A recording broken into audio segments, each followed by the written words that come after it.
When I was 16, my teacher gave the students an assignment to write a paragraph answering the following question: where do you see yourself in 10 years? My answer was revealing, although probably not that surprising. I am sure that many young men thought as I did. I wrote that in 10 years, I hoped to be living in a big city, driving a nice car, and enjoying a good-paying job. And I think I said that the job was in finance. At 16, that was my narrow vision of what I thought would satisfy me: the hustle and bustle of a city life, material goods, and status. Thanks be to God that a lot of things have changed since then, and that He has so graciously touched my heart so that my desires changed. In the Testament of St. Francis, written near the end of his life, Francis describes how the Lord led him to begin doing penance, and we see how Francis was moved to change his desires. We know that Francis was from a well-to-do merchant family. He did not lack for anything.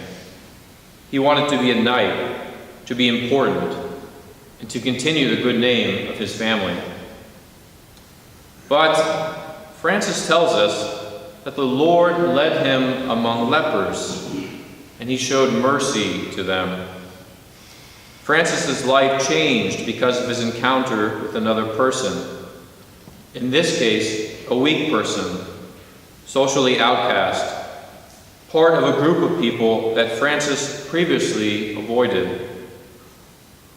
God intervened into Francis's life to help him to change his desires. Some brothers joined the movement that Francis had inadvertently founded, and those who came to receive life gave whatever they had to the poor and were content with one tunic, patched inside and out, with a cord and short trousers. We desired nothing more. The early Franciscan community was a group of simple brothers who lived together, prayed together, and traveled around preaching penance and peace. Francis and company were content, and they needed nothing else to satisfy them. They desired nothing more. This early Franciscan simplicity is an example for all of us here today. Frequently, I ask myself this question: what do I desire? When I examine my conscience and see that I have become slack in my Capuchin life, I have no one to blame but myself. It is often because my desires are not well ordered.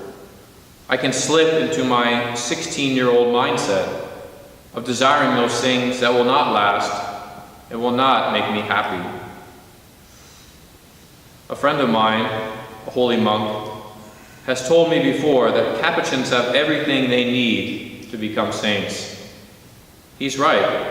As brothers, we have all we need: prayer, fraternity, evangelical zeal to share the gospel, the examples of our blesseds and saints to show us the way.